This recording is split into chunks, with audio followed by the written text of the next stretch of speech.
Welcome back to Under Oath. Welcome back to Legally Screwed. I'm attorney Jeff Kaufman. Sitting next to me is my compadre, my friend, and a successful father. Thank you. Thank you so much. I'm talking a guy who did everything possible to give his kids the opportunity to succeed. I will agree with that. How many college graduates do you have now? I have 4 children in total, and 3 out of 4 have graduated from college. And one is? One graduates this summer with a nursing degree. Come on, man. Okay, I want you to know something right now. Come on. That's rock star. Mm-hmm. And people are going to go, well, you can't control your kids. Watch this. No. That's what you say to them. No. How many times did your kid ask you for something? What'd you say? No. No.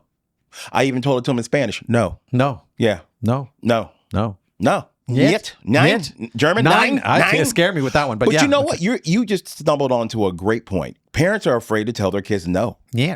They can't do it anymore. Because they want to be friends. You can't. Who started that? I am not my daughter's friend. No. And it's hard. Because I want her to like me. I want them to like she me don't too. Like me. No. She don't like me. Because you're the one that says no. But when I'm dead, I don't care if she likes me. That's not as long as I gave her the skills. That's not your job to be their friend. And parents, stop that. That's not your job. They want to be friends. Why? Don't you have enough friends? You do have friends. You know why? They're lazy. They are. They want. I bred you, so now you are my friend. That's a horrible thing to do to a child, by the way. Yes. Children are not bred to be your best friends. Oh, have you seen the ones that actually go out drinking with their kids? No, I don't see them. That's a Drew Barrymore stuff. Yeah. How to make a monster. Yes. Drew Barrymore tells those stories. When I was 12, my mother would be at the club with me. No. There's no club. No, there's no club. Only club we go to, Sam's Club. Watch this. And once you have kids, no more clubs. No more club? Yeah. No more clubs for you either. Stay your ass home. I always love these people. I had to get my drink on. Why? No, you got to get your life on. Thank you. You got to get your kids' life on. And especially theirs. See, I'm going to let you know the secret, family, people. The minute you push a kid out, life's over. Correct. It's their life, not yours. That's correct. No, I want my own life. No, you don't. Then you shouldn't have popped one out. That's how that works. When you have children, you are actually having an 18-year responsibility. 18? No, 50. Right. Till you're dead. Till you're dead. Your kid's going to come to you in the middle of the night. Mom, you know that guy who you said was an a-hole? He was an a-hole. Yes, we knew that. Yeah, we did. And we were supportive, and we will be there after it's over. Yeah, we will pick you up when you fall to pieces. Exactly. Absolutely. That doesn't mean it's our job to take care of your babies. No. Let that be said. Those are temporary. Those are babysitting jobs every once in a while. Every once in a while. That's like once every 2 weeks. You want to go to the movies? I got them. Yeah. That's it. You need a break for an hour. You ain't moving in. Yeah, don't move in. No more babies moving in. They can't move back, right? I think you are always there for your kids. Yeah. In case, because they could lose their job. Things could go wrong. Life happens. You know, you are there to support them. Yeah. But you're not there to support them. There's a difference. There's a difference between the two. I'm there in emergency situations. I'm there, not there full time. Gotcha. Yeah, I'm not your living nanny. Right. No. Yeah, I think that's the way it needs to go. I'm getting tired of when I hear this, and I feel bad a lot of times because I see where the parent failed. And I was a juvenile public defender. I forgot you were. Yeah. And every parent, they ask me, what was wrong? And here's the fact, and look at me right now. The reason your kid is an a-hole is because you did wrong by them. That's right. You did wrong by them. And people are going to go, no, I was so good to my kid. You were too good to your kid. That's a real thing. Now, there's 1% evil. I'll go with that. Yeah. But the other 99, that was a parent. A-holes are made, not born. Yes. I believe that. All right. What do we got? We got Legally Screwed, which, by the way, should be a great name for a brothel in Nevada. No, well, it depends on where in Nevada. See, this is the myth. There's only certain areas that you can sell sex and it has under license. Okay. Yeah, and it's not Las Vegas. It's not just in Las Vegas. No, it's not even close to Las Vegas. Gotcha. I think it's 4 hours away. Really? Yeah, you got to drive. Oh, I did not realize that. I don't want to. I never want to put that much effort into having sex. Yes. Okay. Sex is too easy now. Really? Yes. You got apps. You meet up. Well, I got Uber Eats, but I don't have that. Exactly. Okay. Okay. Uber cheats. That's what they should call it. And that's when we got canceled. No, All right. no, that's when somebody's 2 seconds buying the domain name. Yeah. Yeah. Ooh, he's smart. Let me go Uber Cheats. Legally screwed. Neighbor threatened to shoot me with a shotgun, but police say they can't arrest the person unless she is in possession of a gun. Now, I showed the police the video, and they said basically, unless we can look up and see that she has a gun, we can't arrest her. Do you know what this sounds like? What does it sound like? It sounds like somebody, you know, the internet where they say possession is 9/10 of the law. I've heard that. It's not. No, it's not? No, not Gotcha. even close. Got it. Which moron came up with that one? I don't know. That is a non-lawyer thing to say. Possession is 9/10 of the law. Find the law. I don't know. Never heard of that law. Could you imagine me saying, "Oh yeah, I just robbed the bank. That money is mine. It's 9/10 of the law." Hey. No. Stolen crap is stolen crap. Got it. Here's the deal. No, this is the dumbest thing in the world to say this. Most shotguns aren't licensed. Because you can buy Most a shotgun. rifles are not Yeah, I was licensed. going to say, you can just buy one at Walmart. Certain states don't Yeah. require you to register weapons. Got it. So the idea that, oh, well, either I didn't have to register it or it's an unregistered weapon. And if it's an unregistered weapon, I get a get out of jail free card? Absolutely. No. Come on, man. No, this is insane. Now, this is a gun case. Yes, it is. All right. There are a lot of you who love your guns. They love Man, them. you love your guns more than you love your wives. Yes, because Or your significant I've others. seen pictures of them with their guns. I've not seen pictures with them with their wives. No. Yeah. And, Think about that. And I know guns are personal. I was in the Army. Yes. I get it. Pry it out of my dead hands. Correct. You know what? I don't have my gun on me. No, you don't. I don't have a need for it. No. You know, there are people who like to carry guns and they feel like if stuff goes down, They're ready. they're going to be ready. Mm-hmm. But this is the same guy who will leave the gun in the bathroom. Stop it. I know who you're talking about. Stop it. Do you know how embarrassing it is when you get a call from security in your building asking, hey, did somebody in your office leave a gun in the bathroom? And you know the only person who has a gun in Yeah. the office is your law partner. Yeah. And I've got to ask him, hey, I don't mean to ask you. Let's just call it Greg. Mm-hmm. Greg, you missing your gun? The fact that Greg then goes, yeah. No, there was no yeah. Every gun owner, and I'm telling you, you know who I'm talking about. The minute you realize you screwed up and left the gun somewhere, you have that same look like your gorilla who ate the peel. Yeah. Terrified. Ooh. Just the wrong end of the banana. Ooh. Yeah. Ooh. But here's the funnier part in that story that's always been for me. The fact security called your office. They knew. They know. Jeff, hey, buddy. You know, in the Army, if you misplace your weapon, What happens? you're going to the Hooskow, Charlie's Chicken Farm, Really? Central Confinement How Facility. Possibly 30 days. 30 days. Yeah. For misplacing your It's gun. they call it Charlie's Chicken Farm. Why? CCF. Central because Army will take any set of abbreviations and change it to make it the funniest word possible. I like that. Yeah, I like that a it lot. was Central Confinement Facility, changed to Charlie's Chicken Farm. I like it. And they put a number on your helmet, and for 30 days, they torture you. It's 10 times worse than basic training, SEAL training, whatever, because they'll let you go to bed at like 12 at night. You're up at 4, and they're torturing you again. Yes. And it's like 20-hour torture every day. So when you lost your gun, went through that, chances are you didn't forget it again. Yeah, you wouldn't forget it again. Nah. So, and in our world, I think it should be a crime to misplace your weapon. It's not an actual crime? No, Really? it's not a crime. But you could be held accountable if something does happen. In civil court. Civil court. Or let's say you do it in your house and you have kids.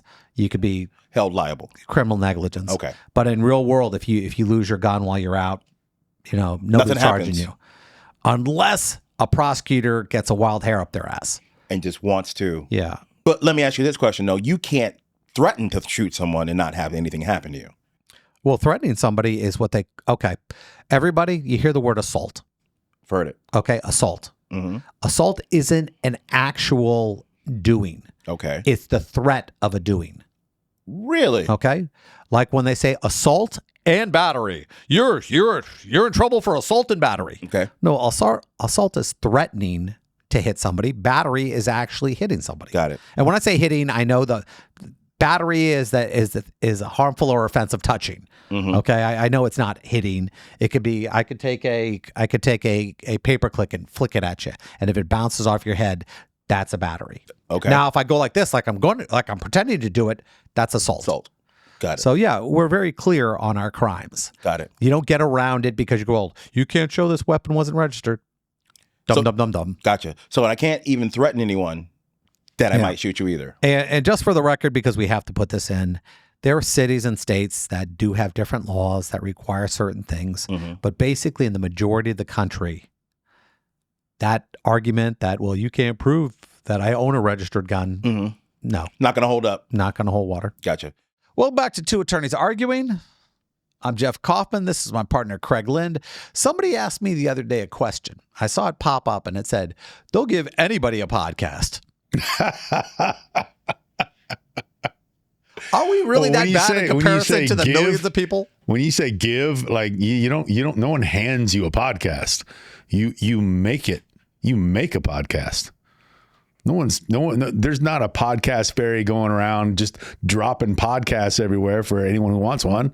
You got to spend money. You got to buy cameras and talent. And well, I don't know about talent. Well, okay. Well, pay for what is purportedly talent. Yeah, most people work for free.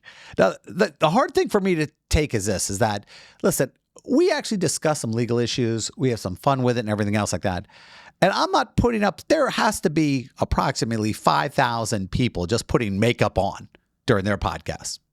They're just makeup podcasts where the person's putting on podcasts talking about their day. Oh, they talk about, yeah, that's weird. And we get the complaint. We get the complaint from somebody. They'll give anybody a podcast. I was like, dude, you know, we're actually talking about some serious issues. Yes, we get silly sometimes, but I was like, brushing their teeth, flossing their teeth while they're talking into the camera. The hardest thing about this job is the insecurities. You're the what? Yeah, insecurities. You have no insecurities. Oh, I do. I hate it. Really? You're in front of the camera all the time. You know how many comments you're on the radio all the time. You're on stage all the time. You've been, our audience probably doesn't know this. You've been in movies. So how could you have any sort of anxiety for any of this? You've seen me in the movie theater where the commercial with Jacob and I talking about autism awareness. Yeah. And I look over and I got the crazy eyebrows. And you have those all the time. Yeah, I don't need that. I don't need the world realizing this dude looks like he's nuts. You know, too late. It's too late. Too late. All right. Too late. I guess we got to get over it. They know. The insecurities. All right. I got the question of the day here. Let's see what we're looking at here. The reading of the question of the day, in case you guys are just joining, that has been removed from me. Alcatraz prison. Our president suggested that we reopen Alcatraz, and we say that for just the worst of the worst. Is it big enough? I don't think so. I don't think it's big enough for the worst of the worst. I think they do a tour of it, so it can't be really that big if like 12 people can get to the tour in like an hour. How many people can Alcatraz house? Nothing like a major prison that houses like 9,000 to 20,000 people. I don't think this island and getting people to the island and back from the island seems like a huge pain in the ass. I mean, you can't drive over. It's not like the Magneto from X-Men where they move the bridge over. Okay, I think probably Alcatraz, and I don't know this, so I'm kind of talking just based on my experience as a human being. I don't know any of this, but I'm going to bet that when Alcatraz was opened, there was probably some prison breaks going on here and there. And they go, yes, we'll put it on the island. Nobody can break out. It would seem at the time like a great idea. Yeah. Right. When Al Capone was getting busted out of prison. And so maybe an Alcatraz made sense back then. But now, today's prisons, are there lots of people breaking out of prisons now that we need to have the additional security of them being on an island?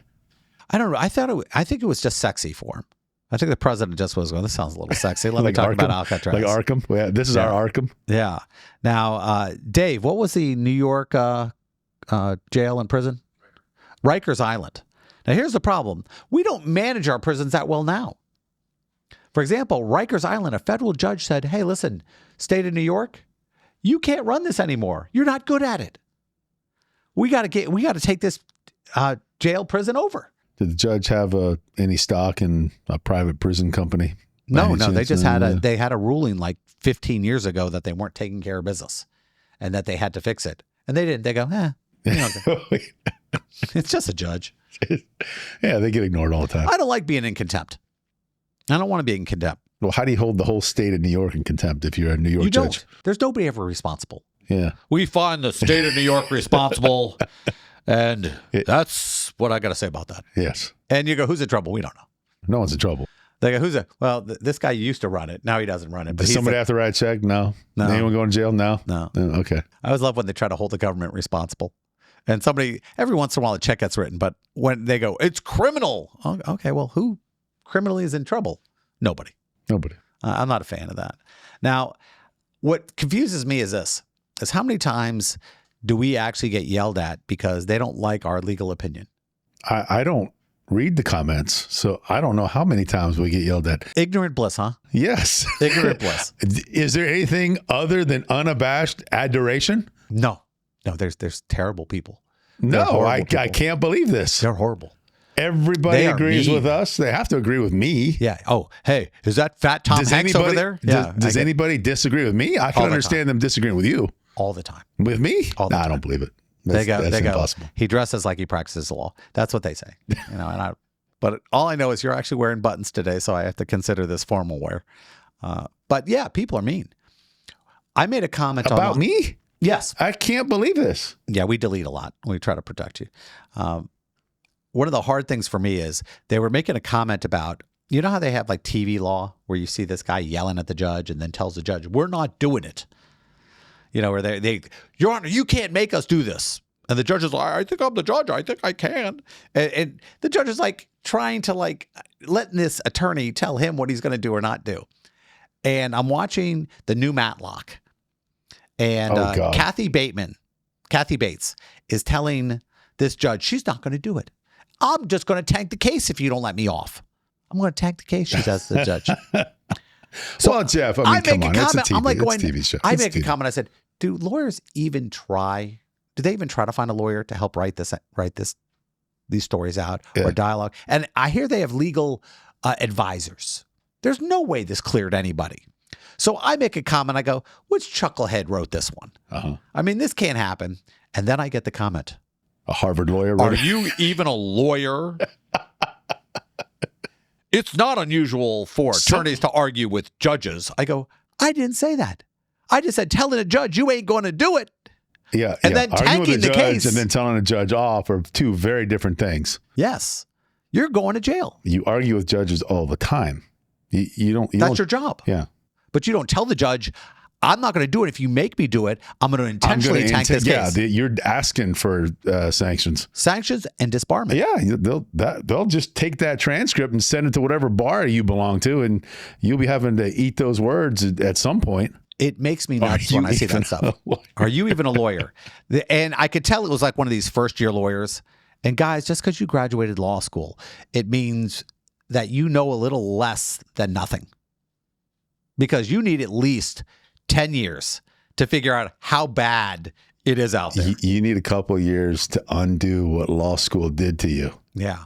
That's good. That's for sure. And TV. You know, all these people, why did you become a lawyer? Well, everyone said I should be a lawyer. And you're going, well, why is that? Well, because I was an a-hole. You know, and why is that? It's never a compliment when somebody goes, oh, you should have been a lawyer. It's always because you were a difficult a-hole in your life. You won't compromise. Yeah. Yeah, they go. Well, that's not true though. Lawyers compromise all the time, even the quote asshole ones. Did anybody ever tell you when you were growing up you should be a lawyer? No, I was always telling them. I was always telling them I was going to be a doctor until I saw an open heart surgery on PBS one time, and I still can't recover from that. Did that vomit face? They did that. They cut a square in this guy's chest, dude, and they pulled out like it's a puzzle, and then the heart was underneath beating, and I was like 11. Like a square or something? Yeah, it was a square. They're doing live on TV. And I almost passed out from looking at that. The heart was right there. They removed a square like this big from the guy's chest and took it out like it was like the lid of a pot. So you were thinking it'd be like Operation where you took the funny bone out? I don't know what I was thinking, but I wasn't expecting what I saw. And that changed my mind forever. So I was a medic in the Army. All you doctors out there, hey, hats off to you. Yeah, you were a medic in the Army, right? And I'll tell you what right now, after 3 years of that, I wasn't going to be one. Nope. Well, this is the reason. One of the reasons why I decided I wasn't going into medicine was they make you do, they gave me EMT training before I went to the Middle East. And you have to do like 6 weeks at the emergency room in the hospital. Ooh. And working 6 weeks in an emergency room will definitely, if you ain't into it, It ain't good because people come with weird problems to the emergency room. And I'm not talking about things that are stuck in their butt, where they go, I fell on this vacuum cleaner. No. It's what naturally is stuck in their butt you don't want to see. This woman came into... I haven't had a movement in 4 days. Uh-oh. Watch the story. I've been working there like 2 weeks. And this woman comes in just right in the front door of the emergency room. And this was Womack Army Hospital in North Carolina. And this woman goes, I haven't made a duty in 3 weeks. Oh, no way. She's dead. No way. Can I take a break? I looked over. Can I take my lunch break? And the woman goes, what? She goes, you're going to take the early break? Yeah, absolutely. Because she didn't know that I knew what was going to happen. I came back about 45 minutes later, and that emergency room was cleared out. Everyone was in the second bays of stuff.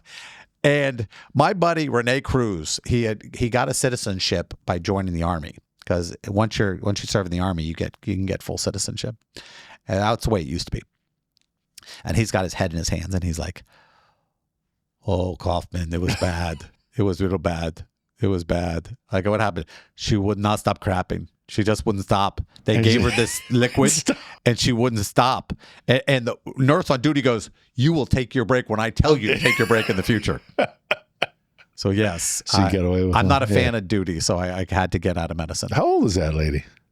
She was like 60, 70. Oh, my gosh. But when I was a kid, she seemed like 100. Yeah, I'm sure. And anybody over 50 when you're like, 19 seems like they're like close to death. They're all the same age. And yes, I have made a duty in 3 weeks. Yep, that's when you know you don't want to be a doctor. But so, yeah, I think you wind up deciding what you want to practice based on your comfort level. And the minute you go outside, because I've seen some people in law that first bad case and they're out. They can't handle it. Yeah, that reminds me, one of my first trials, I had this lady was right out of law school, just like me. And we had a criminal trial in Seminole County, and she lost.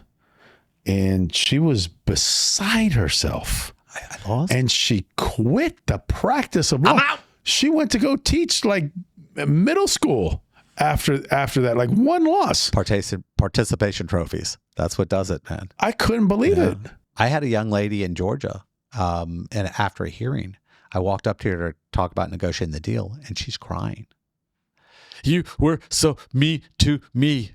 All right. Well, listen. I was in shock. I was I didn't know how to handle that. I was like trying to apologize. I'm going, are you okay?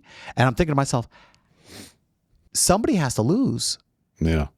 I'm going to take a different position on that because I know we're supposed to say things like, hey, get better at churning out better attorneys and stop doing all that. No. Don't stop. Hand out all those participation trophies. Please continue to produce those kinds of people who cry because they think that you treated them mean. We crushed those people. I need for those to be the kinds of people that are on the opposite side of me in a courtroom. I love that. Please continue to produce mediocre attorneys. Thank you. Especially Harvard, Yale. Please continue to do what you're doing. I've seen your product in the courtroom.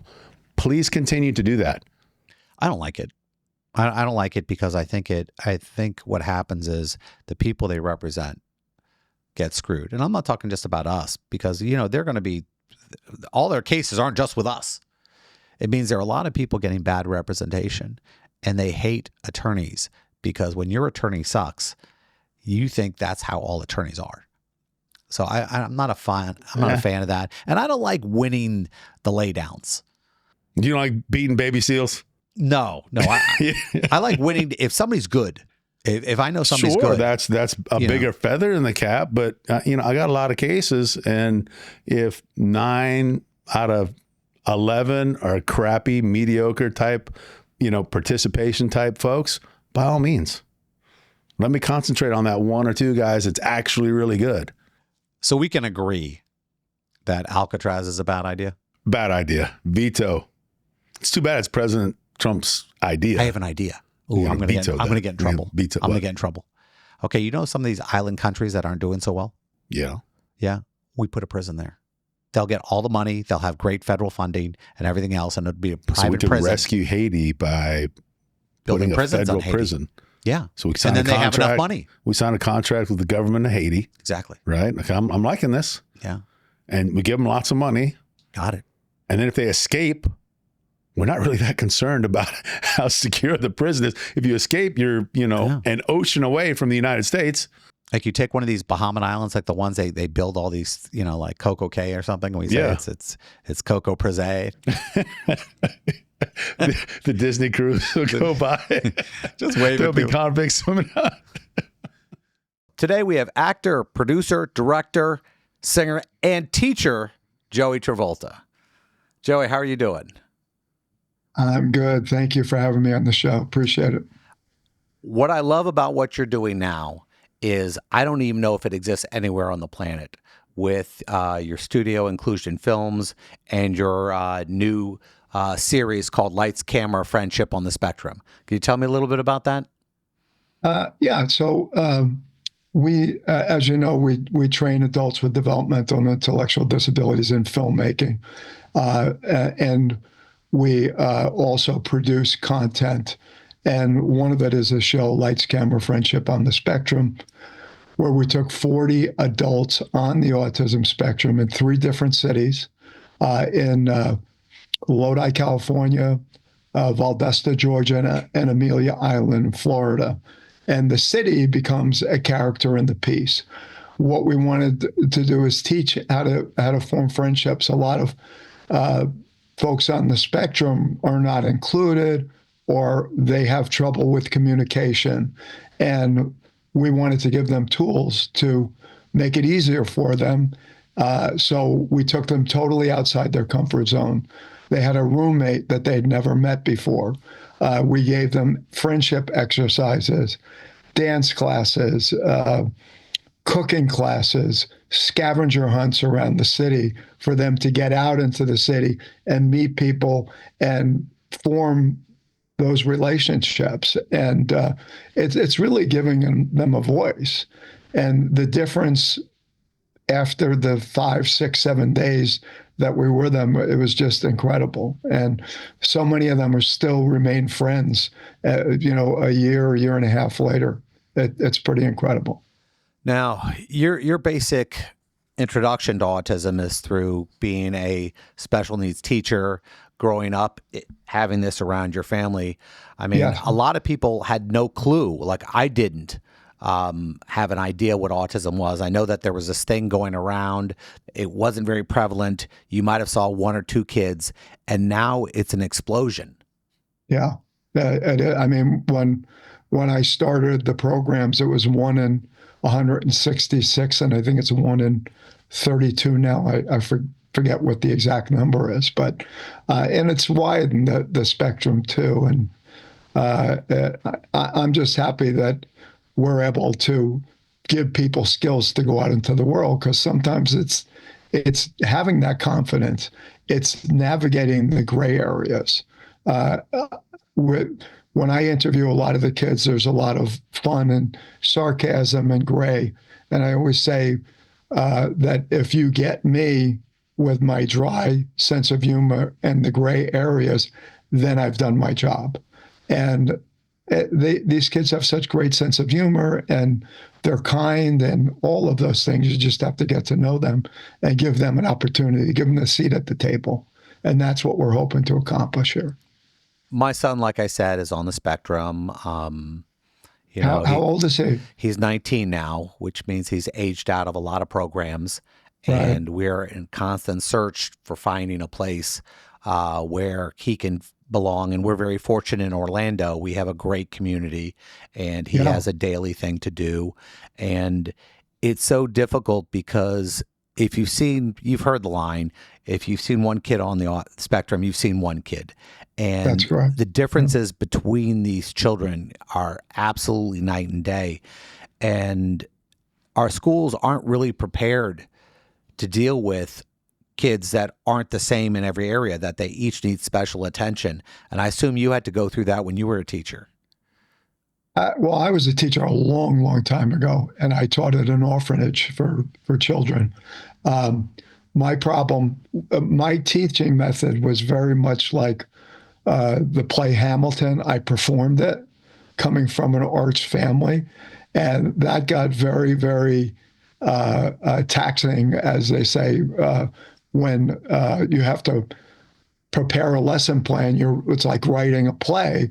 But my theory was that if kids can watch TV for 5 hours, and now even more with the internet, if I can make my lesson plan interesting enough, I think I could get to them, and it worked. But I ended up going into show business, like every special ed teacher does. That when they're giving all their money back to the kids, and I would be out on the street if I was a teacher, unfortunately, because the teachers are the ones that should be getting paid, because their responsibility is just, it's unbelievable.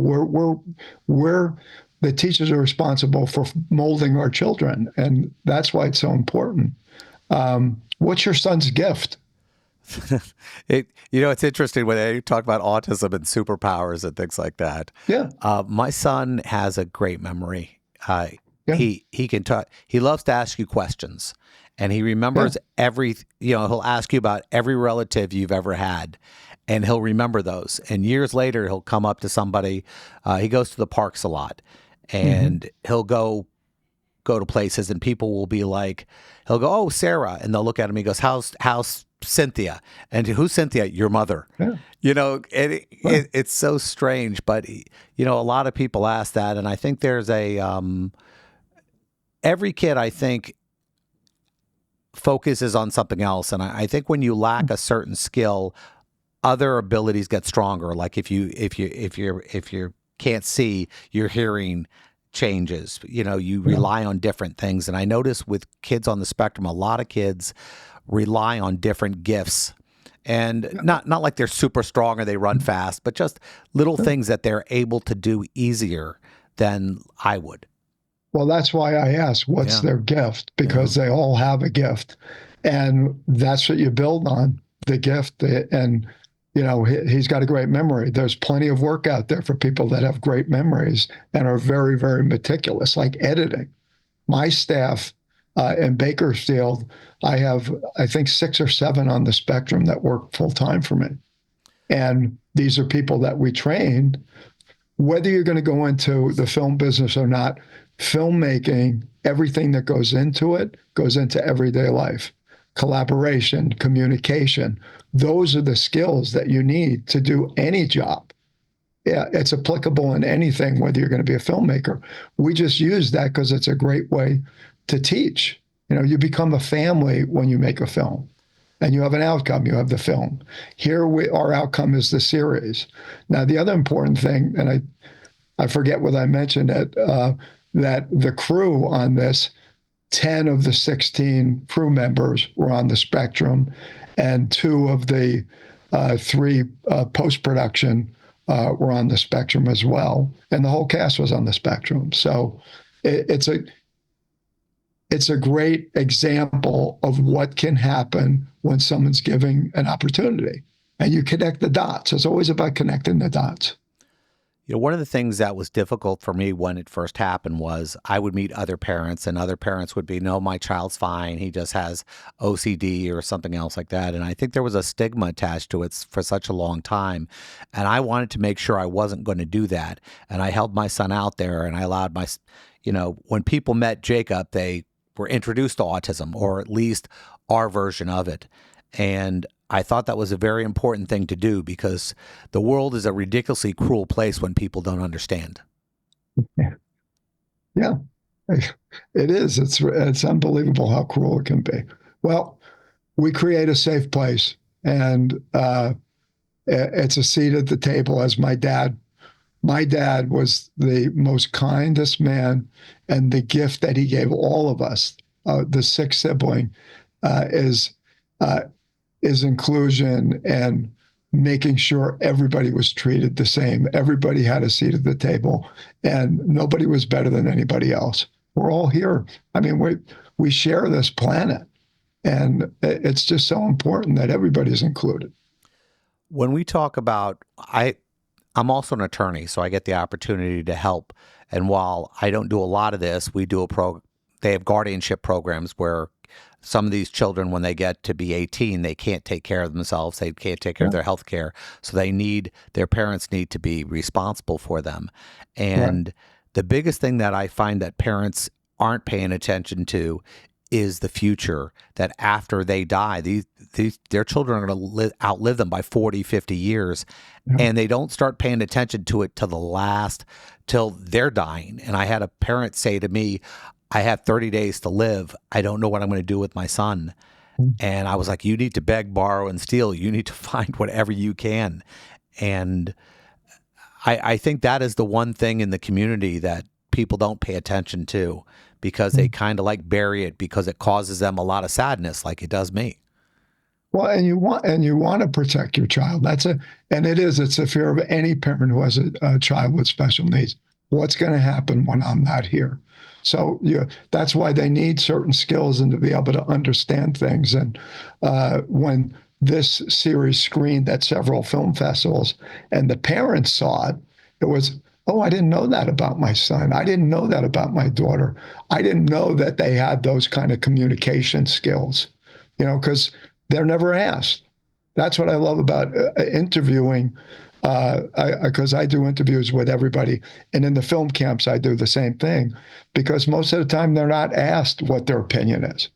I ask for advice like when we do the camps, I'm asking for advice on my marriage and being a grandpa and doing all these things. And they're ready to give that advice, and good advice too. So, and that's what the series I want people to come away with, that this is a gifted group of people, and we just have to see that and open our hearts and minds and all of that. And we're all just human beings here.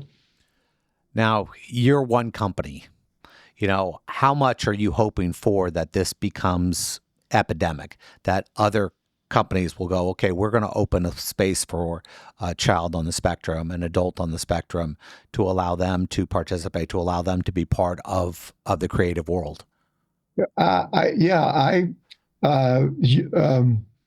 What is it?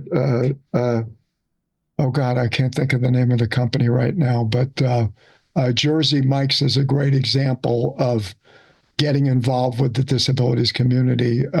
We recently did a job, the production company side of it, for the Doug Flutie Foundation, where they had a young man with autism that is a marathon runner, was running from Jersey Mike's to Jersey Mike's in Fresno, California, and they hired us to do it.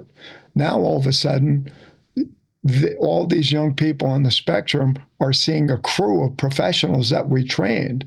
And even on the set of Lights, Camera, Friendship, to see someone like them that are working in skilled positions, it's just creating those opportunities. I've had so many people from HR say to me, well, if we hired somebody with autism and it didn't work out, what are we going to do? If it doesn't work out, I'm not going to give you somebody that's not going to be able to do the job. All we're looking for is an opportunity, a foot in the door. And that's what we need. I'm from Central Florida, so your brother has a place here and everything. Yeah. And I was actually inspired by his son about how I was going to raise my own, and that I was not. I would hear stories about Jed, how he would be at this group, and he was such a lovely child, and he made people learn so much by just meeting him, that I was inspired to do the same with my son. For example, my son's in our commercials. We do commercials, and my son will say, enjoy the movie or with the parks. And it's amazing the thousands of lives he's touched and educated, because I didn't allow myself to be embarrassed by the situation. I didn't allow myself to not allow him to be out there, because I thought if he has one thing to contribute to the world, this might be the biggest contribution he can make. And even though Jet was nonverbal, he said so much. It's what is it? He teaches you patience. He teaches you. He didn't have a voice, but he had a voice, if you know what I'm talking about. Yes, and my brother absolutely. just was an adoring father. and that relationship, it's just, uh, that was very, very special. When people ask me about it, I say the only thing I can say is I would be a much more terrible human being if my son wasn't born. I'm not even going to make me cry. I'm sorry about that. That's okay. It would be interesting. I don't know how much you touch upon the parents. It's always, while the children are interesting, it's the parents and how they feel about it always surprises me about how they fight to stay married. They you know, this is unbelievably difficult on a relationship.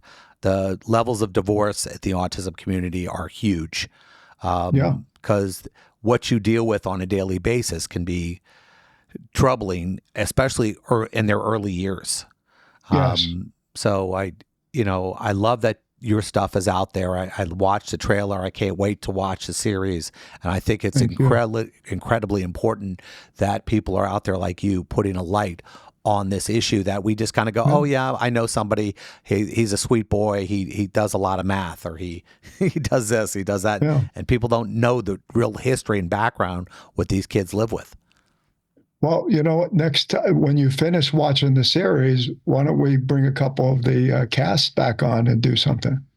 I would love to do that. I think that's ungodly important, and I love the idea. And I think it's very important that the empathy, and I learned that with my own son. I had to empathize with what he was dealing with, not how I felt about it, but I had to do. And I can't put myself in his shoes. But I do my best to get as close as I can to it. Yeah, no, absolutely. Well, I commend you as a dad, and thank you for using my brother as an example of that. That's special, man. It was very inspirational for me, and it's also devastating at the same time. So I do understand how you feel about it. Now, how many parents come up to you, and this is nobody can thank you enough for what you're doing.